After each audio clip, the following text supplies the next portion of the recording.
لو أنزلنا هذا القرآن على جبل لرأيته خاشعا متصدعا من خشية الله.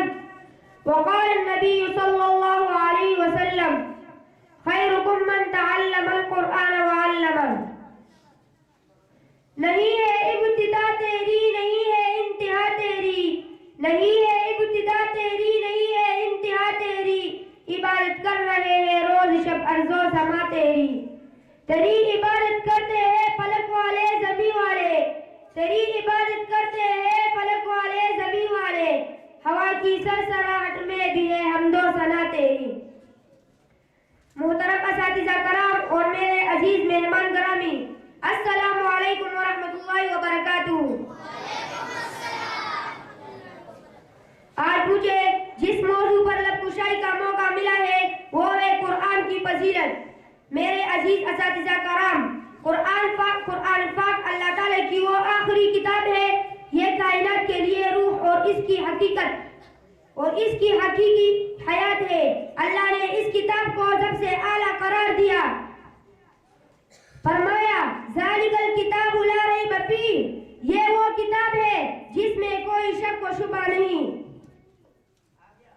حاضرین محترم، میں نے قرآن سے پوچھا تیری زبان کیا ہے؟ قرآن نے جواب دیا بلسان عربی مبین، میری زبان عربی ہے. میں نے قرآن سے پوچھا تیری حفاظت کون کرتا ہے؟ قرآن نے جواب دیا انا نحن نزلنا الذکر وانا له لحافظون، میری حفاظت کا ذمہ خود اللہ تعالیٰ نے لیا ہے. میں نے قرآن سے پوچھا تو کس پر اتارا گیا؟ نزل علی محمد. میں نے قرآن سے پوچھا تو کیوں آیا؟ جواب دیا ہدی للناس، یعنی اس میں سب لوگوں کے لیے ہدایت ہے.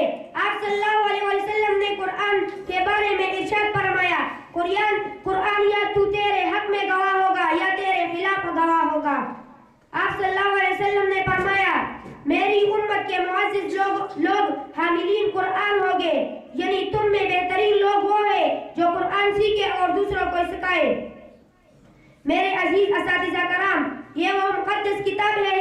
اس کے بارے میں اللہ تعالیٰ نے فرمایا کہ اگر ہم یہ قرآن پہاڑ پر اتارتے تو دیکھ کر لیتا کہ وہ اللہ تعالیٰ کے خوف سے دب کر پڑ جاتا. یہ قرآن وہ راستہ بتاتا ہے جو سب سے سیدھا ہے اور ایمان والوں کو خوشخبری سناتا ہے. ہے کول خدا ارشاد نبی فرمان نہ بدلا جائے گا، ہے کول خدا ارشاد نبی فرمان نہ بدلا جائے گا. بدلے گا زمانہ لاکھ مگر قرآن نہ بدلا جائے گا. والسلام.